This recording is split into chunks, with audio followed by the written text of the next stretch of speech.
গণ উপখানের সিপাহী সাদা মুফতি সৈয়দ মোহাম্মদ অভিনন্দন।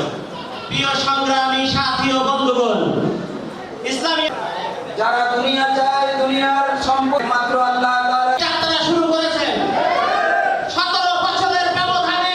রাজি খুশি দুনিয়ায় শান্তি, আখিরাতে মুক্তি চায়। একটি অবস্থান তৈরি করেছেন। আজকের এই সম্মেলনের সম্মানিত সভাপতি জেলার 24 গণ উপজেলার অগ্রনায়ক আমাদের একটা কথা মনে রাখতে হবে, 26 সালের জাতীয় নির্বাচনে এদেশের আমার তৌফিক ইল্লা বিল্লাহ। ইসলামী আন্দোলন থেকে ভয় পায়, কিন্তু আমাদের একমাত্র ইসলামী আন্দোলন বাংলাদেশের বিকল্প নয়। বন্ধুটি ক্ষমা করে দেখবেন। এখন যারা যেই নতুন কমিটি ইসলামী আন্দোলন বাংলাদেশ খুব সহজে বাস্তবায়ন করার তৌফিক দিয়ে দেন। রব্বিনা হামহুমা কামা রব্বায়ানি আমদাল মুরসালিন। আলহামদুলিল্লাহ রাব্বিল আলামিন। আসসালামু আলাইকুম। স্মরণ করব, আমি অনুরোধ করব ফোকসাবাসীকে, যেই ব্যক্তি মাদক সেবী সে ব্যক্তি মাদককে বন্ধ করতে পারে না।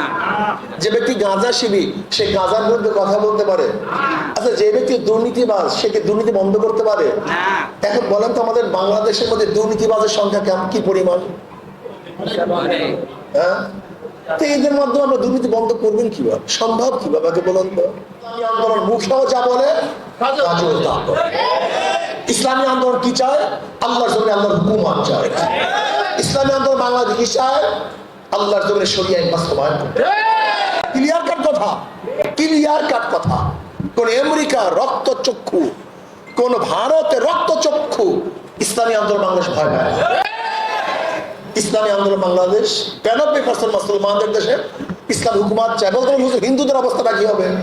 ওরাও শান্তিতে বসবাস করতে পারবে, খ্রিস্টানরাও শান্তিতে বসবাস করতে পারবে, প্রত্যেকটা ধার্মিক তাদের ধর্ম নিরাপদে পালন করতে পারবে। এর নাম ইসলাম, এর নাম ইসলাম। আসুন, আমি খুবসাবাসীকে বলবো, আমরা বহু দল দেখেছি, বহু দলের শাসন দেখেছি। এবার আমরা সম্মিলিতভাবে সবাই মিলে ছিলে ইসলামী আন্দোলন বাংলাদেশে অংশগ্রহণ করি। রাজি আছেন ইনশাআল্লাহ?